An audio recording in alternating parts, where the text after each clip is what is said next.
I bet you tuned in for a Trinity video.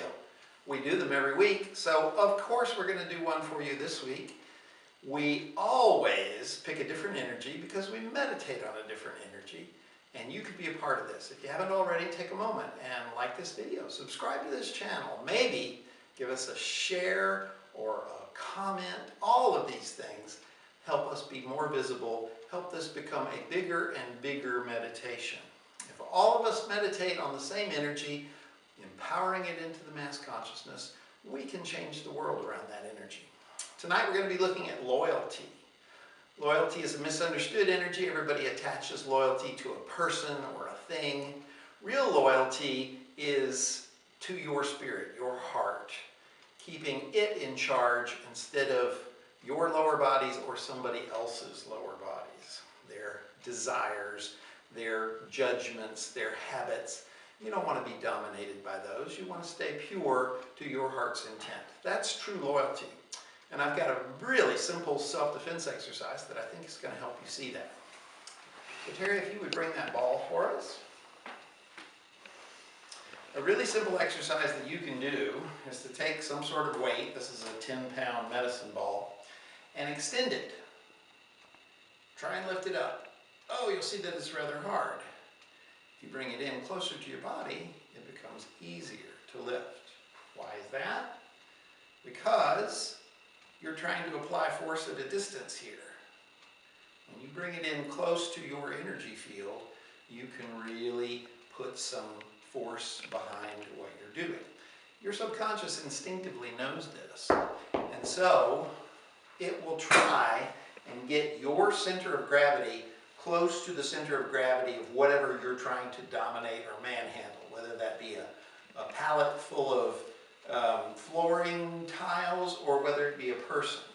So if I want to dominate Terry, if I want to take her and shove her in a van or push her to the ground or do whatever, I'm going to need to get my center of gravity close to hers.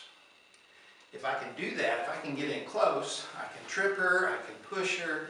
But if I'm out here, there's not much I can do. She can resist all of this because once again, my arms are extended. It's like I'm holding that ball at arm's length. So if Terry wants to make sure that I don't get in close enough to sweep her legs or push her to the ground or anything like that, she has to keep her center of gravity separate from my center of gravity. And the way we're going to do that is a really simple downward block. What does it look like, Harry? There you go, just like that. I love to do that. That's all you have to do. So if I'm wrestling with her and I try and get in close, she's going to put that down. As long as it's between my center of gravity and hers, I won't be able to move her. But if this were not in the way, I could certainly move her, right? I can get my center of gravity in close enough to her energy field to pick her up, to throw her down, to do whatever, and she can stop that simply by doing that. It works if the person's trying to grab your legs too. If she does that and I'm trying to grab this leg, she is immovable. But if this hand weren't here, I could pick her up and I could sweep her to the ground. It's a really simple trick, but it shows the really most important feature of loyalty, which is you don't want your mind, emotions, and physical bodies, your lower bodies, to be dominated by somebody else's lower bodies. You want your heart to be in charge of your lower bodies at all times. I will try and get my lower bodies into your energy field and use them to dominate your lower bodies unless you set a clear boundary.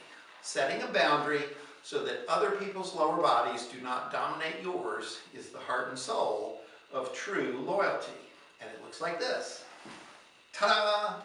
Just like that. You can practice it anytime you want and think, I'm keeping other people's lower bodies from being in charge. My heart is always in charge of my expressions in this world.